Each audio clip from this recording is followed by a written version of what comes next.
মার্কিন president Donald ট্রাম্পের একটি সোশ্যাল মিডিয়া পোস্টকে কেন্দ্র করে ভারত ও আমেরিকার কূটনৈতিক মহলে বইছে উত্তপ্ত হাওয়া। ভারতকে হেলহোল বা নরক হিসেবে বর্ণনা করা একটি রেডিও সাক্ষাৎকারের প্রতিলিপি ট্রাম্প তার ট্রুথ সোশ্যাল অ্যাকাউন্টে শেয়ার করেন, যার প্রতিক্রিয়ায় ভারত সরকার অত্যন্ত কড়া ভাষায় প্রতিবাদ জানিয়েছে। ঘটনার সূত্রপাত হয় মার্কিন কট্টরপন্থী ধারাভাষ্যকার মাইকেল স্যাভেজের একটি টকশো দ্য স্যাভেজ নেশন থেকে।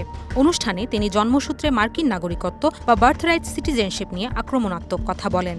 তিনি বলেন, চীন বা ভারতের মতো হেলহোল বা নরক থেকে আসা অভিবাসীরা মার্কিন নাগরিকত্ব পেয়ে পুরো পরিবারকে সেখানে নিয়ে যাচ্ছে।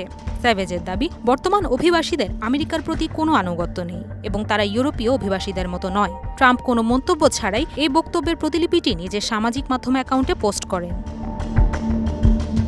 এ ঘটনায় কড়া প্রতিক্রিয়া জানিয়েছে ভারতের পররাষ্ট্র মন্ত্রণালয়ের মুখপাত্র রণধীর জয়সওয়াল এক বিবৃতিতে বলেন, এ ধরনের মন্তব্য অত্যন্ত কুরুচিপূর্ণ এবং বাস্তব বিবর্জিত। তিনি আরও জোর দিয়ে বলেন যে ভারত ও যুক্তরাষ্ট্রের সম্পর্ক পারস্পরিক শ্রদ্ধা ও অভিন্ন স্বার্থের ওপর দাঁড়িয়ে, যার সাথে এই বক্তব্যের কোনো মিল নেই।